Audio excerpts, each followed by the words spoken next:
Welcome back to Newslink. Now, tensions over the handling of the state capture reports seems to have calmed down a bit. The inquiry into state capture cost the country almost 1 billion rand, and it's been a year now since the final report was released. And the question now is whether there will be any more arrests and accountability of those implicated.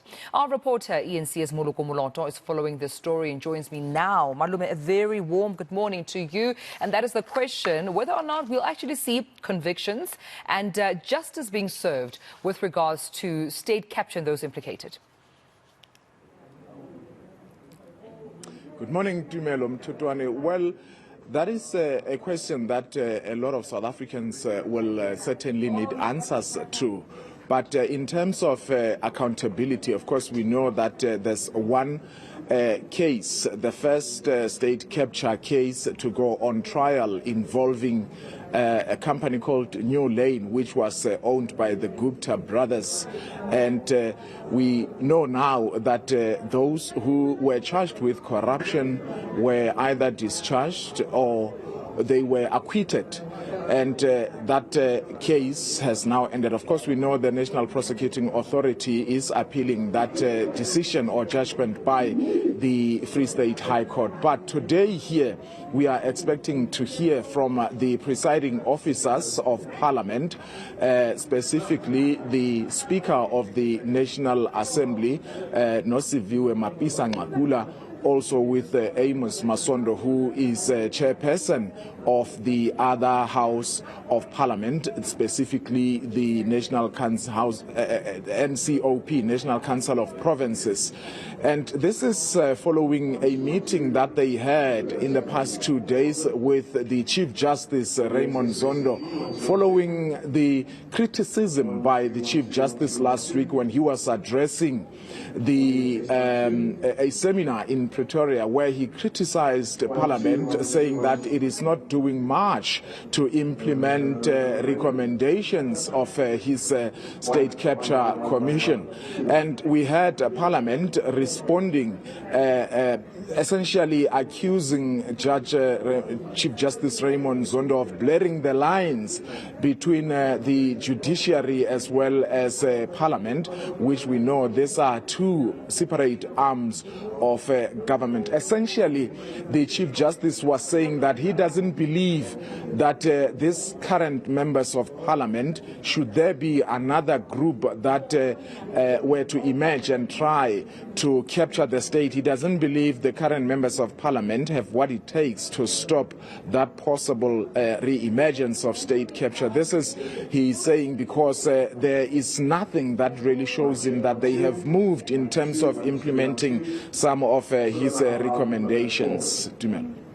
That being said, I mean, the Chief Justice was quite scathing, Moloko, if we just reflect back on those utterances. When asked whether or not South Africa's democracy was at risk, he said absolutely yes. He did not hold back in terms of the fact that recommendations were granted. It's a year later since he gave President Ramaphosa the 5th and 6th parts of, the state capture report, yet nothing has happened so far. Perhaps take me back to some of the significant statements that he made from that address.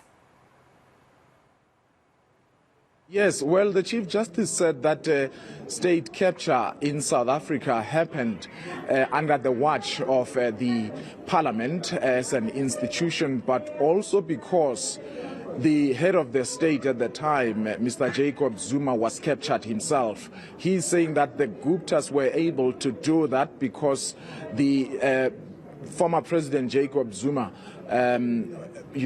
they have managed to get his influence. Also with regard to the appointment of key personnel or people in strategic positions, be it at state-owned entities, the Guptas, he said, were instrumental in the appointment of such, be it at Eskom, Transnet, including Denel and other institutions. And he's saying that there were several attempts to ask Parliament to investigate the Guptas or their modus operandi involving the president at the time. And he says the governing party, the African National Congress, used its majority in Parliament to refuse and stop such investigations. And he also made recommendations, of course, indicating that perhaps, for instance, in Parliament, the portfolio committees must not be chaired by the governing party, because you would know at this point in time all portfolio committees in the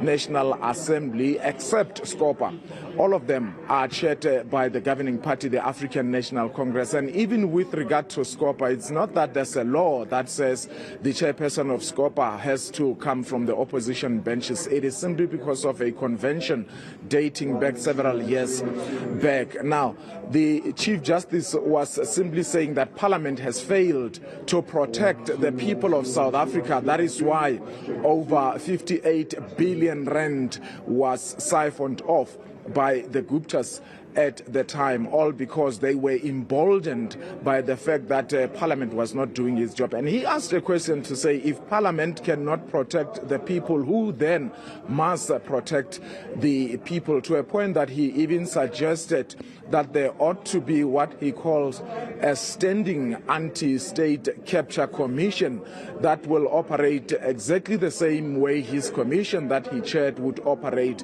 And now and again it would summon certain people who are believed to be trying to capture the state, whether in government or not.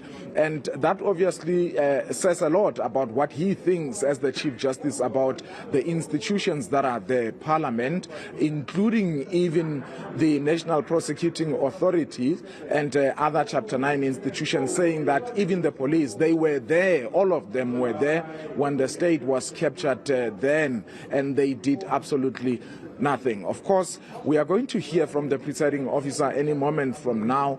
They have met with Chief Justice Zondo here in Johannesburg. We obviously would want to know whether there's a timeline, for instance, in terms of the implementation of some of the recommendations, and what is the way forward from here. Yeah, and also, I mean, don't try and run away from this one, because I remember you asking the Chief Justice if when saying that, you know, change needs to come in terms of leadership, could he possibly consider running for presidency, given that it is the general elections next year? Could he be the answer? And he said, he gave a resounding no. He absolutely had no consideration or, you know, no interest in running for presidency. Well, one of the things that the Chief Justice, one of the recommendations he's making in his report is that there ought to be electoral reform to allow for a direct election of the president by the people. You know, currently the President of the Republic is elected by members of the National Assembly. And the people, the voters who cast their ballot, have no say except that they would vote for the political party of the choice. The election of the president is limited to a few individuals, and oftentimes they toe the party lines. Also, even when there has to be responsibility or some accountability that Parliament would want to enforce on the sitting head of the state. As we have seen recently, when there was a suggestion to establish an ad hoc committee, and members of the ANC, the governing party in their majority, voting against that particular suggestion. So another suggestion or recommendation that the Chief Justice is making is that, for instance, there ought to be a constituency-based kind of parliament of some sort, wherein members of parliament would not necessarily have to fear towing, that if they don't toe the party line, they may even lose their jobs. And of course, that is a debate that's been under discussion for many, many years. There has been discussions, and for instance, the Van Zyl-Slabbert report, but also the Motlanthe report, both of them recommending that in line with the Constitution, we need to move towards a constituency-based kind of like an arrangement. And the Home Affairs Department has already started a process of changing the Electoral Act. And although there's also a recommendation, Parliament has also made a recommendation in terms of the electoral reforms, there are some sectors of society that are not happy with that, saying it's actually a lip service, and they are challenging that in court. But at this point in time, of course, the Chief Justice, when we asked to say, when you say that the people of South Africa must now take their destiny into their own hands, calling for an active citizenry. Are you therefore considering the fact that you are saying you don't have faith in the current members of parliament, and majority of them being ANC members? Are you calling for regime change? That is the question I asked him, and he said, no, not at all. All I'm saying is that let there be more vigilance, and the people of South Africa must isolate leaders who tolerate corruption. And of course, we don't know what they would have discussed behind closed doors, the presiding officer and the Chief Justice.